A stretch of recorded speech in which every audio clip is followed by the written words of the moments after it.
There's someone out there killing the video game industry, and that person is you.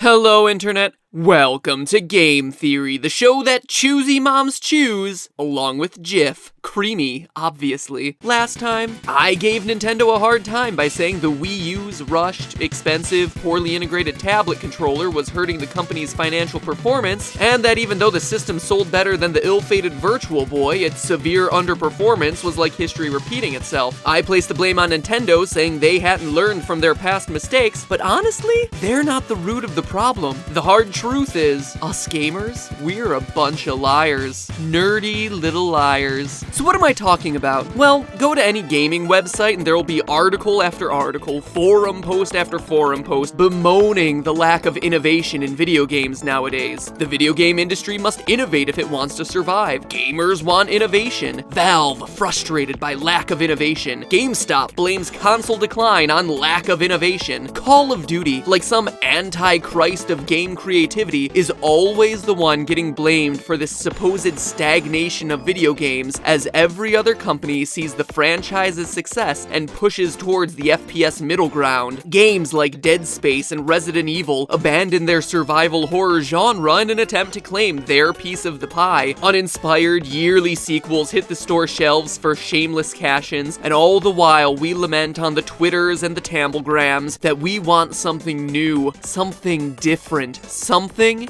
innovative. Well, stop it. You don't know what you want, and your lack of self-awareness is single-handedly killing Nintendo. Quite frankly, gamers don't want innovation. I know that's hard to believe. How sick are you of seeing the same cookie-cutter sequels on the shelf year in and year out? Judging from the online user reviews on sites like Metacritic and overall discussion surrounding various franchises, I'd say you've had it up to here. Video games at this point are looking more and more like horror franchises, reaching 5th and 6th installments. The number's so high, now that's what I call music is starting to feel threatened. There's only so many times something can be revenged, revelated, or remastered that we're back to playing Tomb Raider. Someone call the AVGN. You would think that in this glut of sequels and subtitles, this seeming recycling plant of ideas, that if we really wanted innovation in our games, sales would decline. But here's a chart tracking the sales of each new Call of Duty.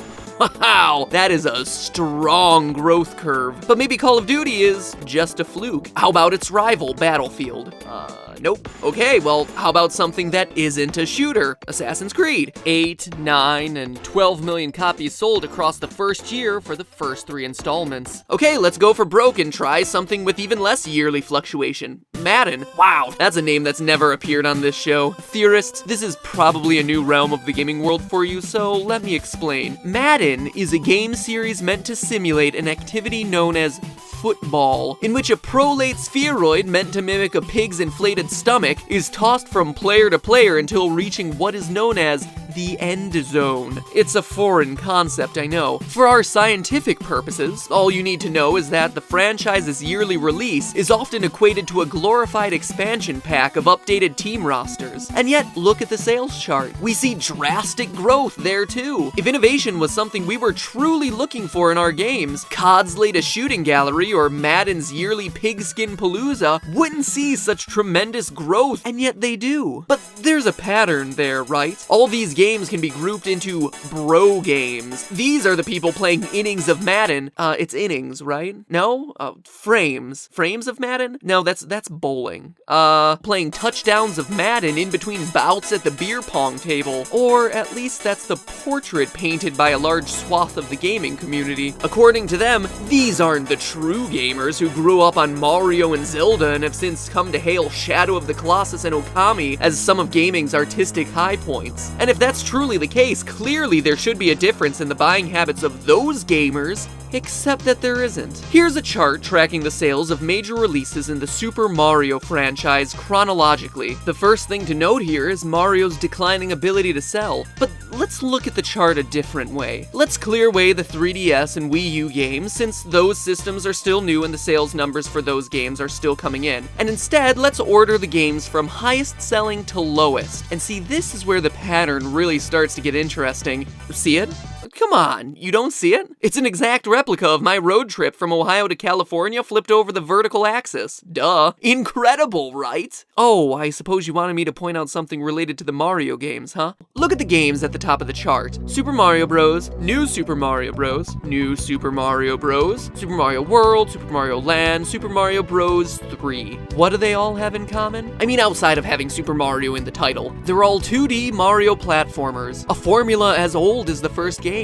Now look at the ones on the bottom of the list. Galaxy, Galaxy 2, Yoshi's Island, and Sunshine. What do they have in common? They're all games that were praised for being new, fresh, innovative, entries in the series that clearly break from the typical Mario formula, and apparently despite all that praise, they're games that, relative to their more formulaic counterparts, couldn't sell. But it's not just on a games level either. Look at the GameCube, which is perhaps the greatest system for innovation. Apart from eco-friendly Mario, you also have Metroid Prime, Zelda Wind Waker, Resident Evil 4, games hailed as some of the best in their franchises, ones that bravely broke the boundaries of what their respective franchises stood for. And that's not even mentioning the innovative new IP on the system: Animal Crossing, Pikmin, Beyond Good and Evil, Eternal Darkness. Amazing, cutting-edge games that were trying new things. And what actually sold on the system? Melee and Mario Kart.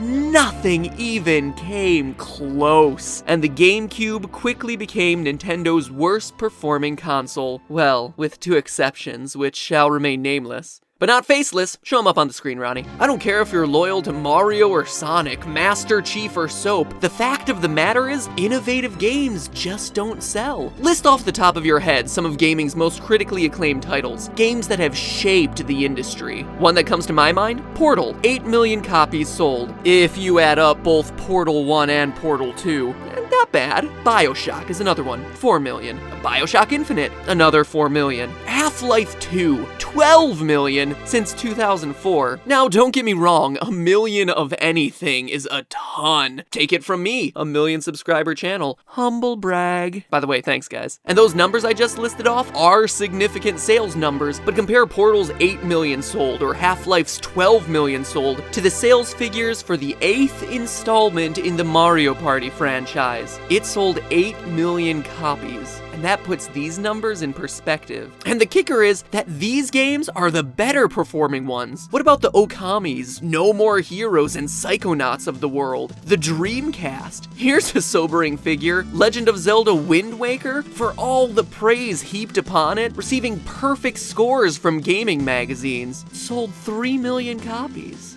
3 million. Ocarina of Time sold 7.6 million. Sorry, in case you forgot, Mario Party 8 million. Ocarina of Time, 7.6. Must not have had a water temple minigame in Mario Party, huh? Then what about those so-called dumbed down games? The games accused of selling out. Well, they are selling out on store shelves. Look at Resident Evil, a series that's received a lot of flack for abandoning its survival horror roots and becoming more of an action thriller. Sales have been staying steady. Final Fantasy XIII, a game considered one of the weakest in the series for removing player choice, it's the 4th best-selling of the franchise, crushing the sales of Final Fantasy III and Final Fantasy VI combined. You see, that's a joke because they're technically the same game. Anyway, any way you look at it, the data is overwhelming. Sequels with increased sales, new IPs with decreased ones. Games that break their molds don't sell, but ones that fall into established formulas do. For as much as we'd like to deny it, budget spent and creative risk taken are usually inversely proportional, meaning a bigger budget means less creative risk, and the numbers prove that that's the smart choice. Why waste money reinventing the wheel when releasing the same wheel with a new paint job just will get you more? are. Which brings us all the way back around to the original issue of the Nintendo and the Wii U. What I love about Nintendo is that they're willing to take risks, push gaming in directions no one's considered. They understand the fine balance between innovation and shameless money grabs. For every Pikmin, there needs to be a Brawl to fund it. For every Wii U, there's a handheld that will deflect the losses. While other systems compete for the graphics to cram more arm hairs onto every NPC character, Nintendo questions the fundamental issue of how we control our games. It's a huge risk, and when it doesn't work, it fails spectacularly. And in their push for innovation, they sometimes strike it big. Take, for instance, the U-less Wii. The thing made more money than you could shove into a giant's wallet, and the motion control idea completely changed the face of gaming forever. So,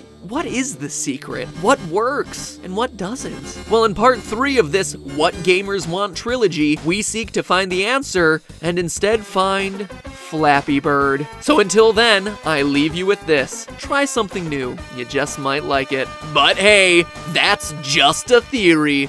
A game theory. Thanks for watching. Did you like the episode? Well, then you have one person to thank. Actually, a conglomeration of people. Hulu Plus. Now wait, before you click off saying that this is some sort of lame advertisement, let me explain. Thanks to Hulu Plus supporting this one video, it's helped me bring my editor Ronnie on full time. Say hi, Ronnie. No. And that translates to more game theory for you. Not too shabby. So all I would ask from you is that you help me thank them for believing in the show by clicking the link in the description or typing this address into your search bar and signing up for a free trial of All You Can Binge TV. It's free and it shows them that, hey, this MatPat guy is pretty cool and has a great fan base. And seriously, I wouldn't do this for a company I didn't believe in. If you can't tell from watching the show, I love me some TV. And Hulu Plus has some of my favorite shows to binge on, like Community, which if you haven't seen it, it's incredible. I watch it before going to bed every night. Favorite episode? Advanced Dungeons and Dragons. Also on Hulu Plus, you can relive the glory days of Toonami with Dragon Ball Z. There's even Pokemon. In short, click the link in the description, get some free TV out of it, all while helping me, Ronnie, and Game Theory. And seriously guys, thank you for that support. I wouldn't normally do something like this, but it seems like a good deal all around, so why not? Now go show them that the theorists are the best fans around.